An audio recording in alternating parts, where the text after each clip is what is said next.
We got quite the start to the 2022 play-in, and the nightcap gave us the kind of celebration reserved for a title.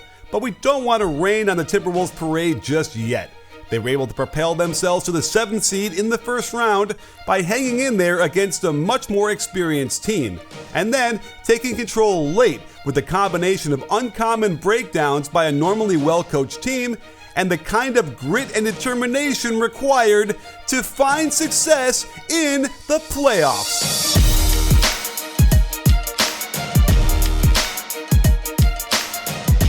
The Clippers controlled most of this game, and they started out trying to take Karl-Anthony Towns out of the game by double-teaming him. Tyronn Lue put Nicholas Batum on Cat with the beats of Zubats immediately coming over to double him on the wing. The other three players zone up on the weak side with a great cut by Patrick Beverley, which forces Marcus Morris to sprint down to stop a layup. This gives enough space for a swing to an open three for Anthony Edwards. The Wolves recognize the size mismatch and go back down low to Cat, but Zubats is again there immediately to double and deflect the ball. While there is some contact, it doesn't get to the level of a foul, yet this is the beginning of what will be a game-long tantrum at the refs that affected everyone in the arena. When Towns gets the ball out top, the Clippers won't double him, but with Vanderbilt cutting through the lane like this, it allows Zubats to be in perfect position to contest the shot into a miss. Batum is certainly a little handsy to start this drive, but we've seen all season long that the refs have been letting them play through contact, and the actual release of the shot is clean, yet we can see Cat complaining from his back. Against another smaller defender in Covington, the Clippers wait till Towns puts the ball on the ground before sending the double. The spacing isn't good for the Wolves to give him a pass to take advantage, and he forces up a tough lefty jump hook that misses. And by the end of the quarter, the Clippers got caught not knowing if they were in a zone or a man-to-man defense, and it lets Cat get into the lane, and it looks like Covington might have hit him on the wrist to knock the ball loose, but with no whistle, Cat's emotional equilibrium is shot. The worry with such an inexperienced playoff team is that they won't be mentally prepared to handle the pressures of the moment, especially when it's a one-game playoff. Cat's severe foul trouble almost acted as a blessing to the Timberwolves, as his emotional imbalance wasn't helping matters despite most of the foul calls against them being good ones. It's much easier to measure the emotional effect players are having on the outcome of the game when you're actually in the arena, and that's where SeatGeek comes in. You've got to download their app and use it to buy tickets to some playoff games, since they'll scour the internet to find the absolute best prices and give you a grade to let you know what kind of deal you're getting. It's perfect for tickets to any sporting event, concert, or the theater. Best yet, you can save $20 off your first purchase by using my code BBALL. So get that front row seat to all the fouls Cat was called for, and you'll see why this was a clear hooking foul that should not have merited a protest. Norman Powell provided a huge first-half boost for the Clippers, and on this corner lift, he attacks on the catch, absorbs a ton of contact from Beverley, and what should have been a ho-hum easy call becomes a freak-out, and now the crowd is on edge as well. Here's a beautiful high post split where Terrence Mann is supposed to set a screen for Paul George after feeding the high post, but he breaks that off early to cut to the hoop. Isaiah Hartenstein throws a perfect bounce pass that could lead to a layup unless Beasley rotates off the corner to help. Mann properly gets up into the air to force Beasley all the way to the help and then kicks it to the wide open Powell in the corner. If you're ever looking for Norman Powell, that left corner is a good place to start, as he comes off a double staggered pin down on the weak side. Nazi Reed isn't necessarily late recognizing the play develop, but once he gets to this position without turning and running, the foot race will be won by Powell and the trophy is a layup.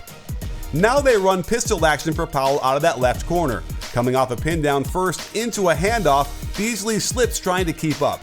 And watch the rhythm that Powell uses with his dribble, timing the last bounce to the inside foot plant, enabling the quick snatch to become the source of the power for the shot as he gets into the air and drops the wide open shot through the rim. There's Powell again camped out in the left corner, and a simple spread pick and roll finds Cat turning and running to contain. He's in good position, so it makes little sense for Jalen Noel to go all the way to the midline. That said, it's Beverley's job to rotate to the first pass, but he turns all the way around before heading to the corner, and Powell is wide open again. Since Minnesota fans were so upset with lots of calls last night, it's worth going through a bunch of them to explain why this was much ado about nothing. And if the players don't maintain their composure better, the playoffs will end even sooner than they had hoped. On this offensive rebound, Beverley grabs the loose ball, and while this is a bang-bang play, you can see clearly that Reggie is in legal guarding position, squared to the offensive player, and the contact is significant. Easy call. This was one of the few borderline calls as Cat clearly initiates some sort of pushing motion into the back of Zubac. It was provocative enough on a player moving towards the baseline that the referee has to make a decision how much force he put into the push.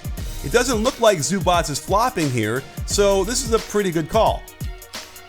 The block charge in the open court is often a tough one to figure out, but the baseline angle shows Russell twisting his body slightly so that the contact occurs on his left side, and that is a textbook blocking foul. This one might have been the most controversial because Wolves fans were screaming that Paul George was initiating contact on these drives all night. However, the call was for tripping as George steps on Cat's foot, causing him to lose balance. Now, nobody ever means to foul anybody else, and it's unfortunate that PG happened to step on Towns' foot, but it doesn't change the rule, and it's simply a foul. On this Batum drive that got called a foul, all is well up top with the actual block. Totally clean. But what was not clean was Edwards' left forearm shiver to Batum's chest.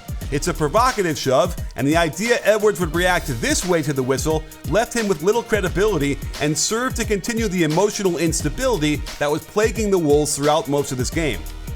Towns was struggling big time against the Clippers' defense and was in foul trouble the whole time as well, so it's natural his frustration level was high.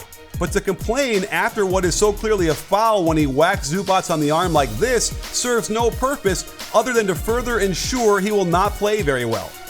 That frustration boiled over late in the third as he tries to attack Batum in the post. Notice how they're not even doubling him anymore, and he commits 2 offensive fouls for the price of 1.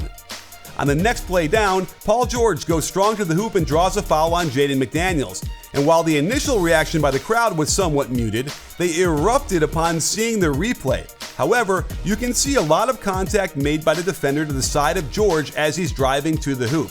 There is a little lean to his right before the shoulder makes contact, but that's within his own cylinder. He doesn't use his off arm in any way, and it's a pretty straightforward call. They got one back, however, not long after as PG drives on McDaniels, who goes flying to the ground, and Scott Foster signals an offensive foul. However, there are 2 things problematic with the call. Scott Foster has almost zero angle to see what really happens. It should not be his call. And second of all, McDaniels runs right into Paul George, whose right arm does not push off at all. In fact, Paul George steps on McDaniels' foot. We saw this as a defensive foul earlier, and McDaniels rolls his ankle, which causes him to go hard to the ground. But let's get to the key part of the game where the Clippers had control with Cat still redlining with his emotions based on the foul trouble he was in.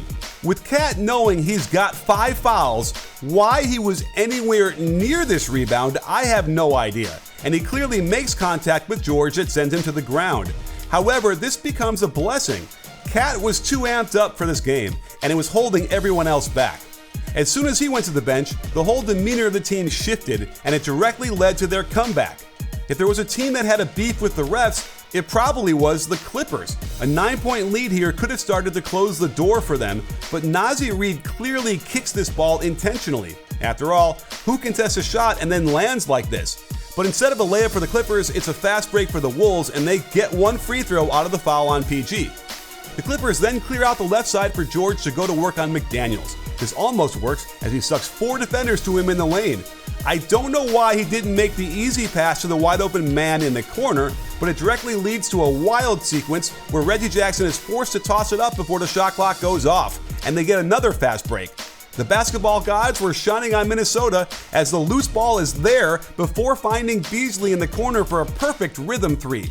You can see how he times the bottom of the dip to the right foot plant, and it's up and out as Batum is close but doesn't bother him one bit. On this possession, we have a great matchup between Edwards and George, who thinks that man is going to sink and help contain, which is the only explanation for why he positions himself so far towards the middle. Man isn't there, and it allows a straight line drive, and PG is lucky they didn't make this an and one. The Clippers again go to their superstar, and he draws 3 defenders to him in the lane, which leads to some good ball movement but good pursuit by Reed and McDaniels. The floater gets off clean, so the contact after the release isn't called, and Minnie gets a huge stop. We know how Ty Lue loves to go small and force the other team to match up, But I suspect this key possession midway through the fourth quarter made him think twice about that strategy, as Morris and Powell don't communicate well enough to ensure Morris is on Reed. As a result, Morris cannot get over to Reed to box him out as the only guy big enough to do so, and Reed punishes the Clippers with a putback to cut their lead to 1. With a centerless lineup, the Clippers can spread the floor very well, but notice how Morris was at the top of the key when the shot went up, meaning he's the first one back and is forced to pick up the point guard. I doubt a guard would have done anything differently anyway, as D'Lo with the YOLO from 30 feet to take the lead. After the timeout, you'd think the Clippers would run something clever. Instead, mass confusion. Why is Terrence Mann cutting right in front of where Norman Powell is going? Morris holds up his hands, having no idea where to go. Paul George wants to screen for someone, maybe Powell? Now Lou is holding up his hands in confusion. We've got two guys standing next to each other in the corner, and of course it's Patrick Beverley making one of the plays of the game, pressuring Reggie into a jump ball, which is basically a turnover with such little time on the shot clock. And that offensive confusion bleeds over to the defensive end as well, since they don't match up properly to start, and then Powell and Jackson royally screw up what would have been a simple switch of the pick and roll, leaving Edwards a free run to the rim for the hammer. Now it's the Clippers who are reeling on the road, and you might notice Lou went away from the small ball lineup by putting Zubac back in the game.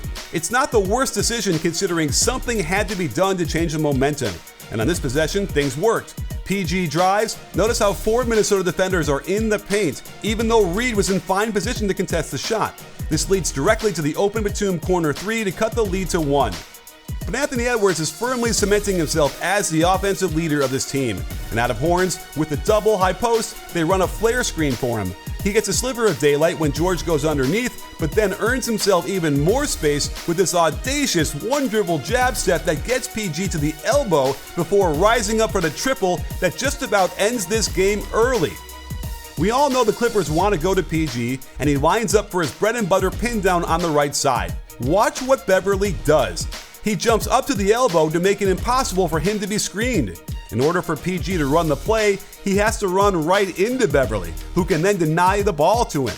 This did have some flow as Zubac screens and rolls, and they miss a sliver of an opening here, but credit again to Beverley, who denies the ball back to George out top, leaving poor Batum to burp up this bad shot and give the Wolves the chance to put the nail in the coffin. Desperate for a stop, PG forces Edwards into the contain by Zubac, and to prevent an ISO on a mismatch, Batum jumps out of the corner to pick up the ball. This works perfectly for them, right until Paul George is stuck wrestling with Reed and PG knocks the ball backwards. The ball gets batted to D'Lo. You can see how dejected George is knowing that that was the key stop they needed. And this time, when that ball screen comes, Zubac sinks like he did before. PG makes a mistake by not pursuing the ball like he should, and Russell rises up for the biggest shot for the Wolves since the KG era. The celebration was as if they won the frickin' title, and a number of NBA players all found it hilarious. But we shouldn't throw shade on the excitement that a team like the Timberwolves is feeling right now, since it's been way too long since they felt it, and behind Cat and Anthony Edwards, their future is bright.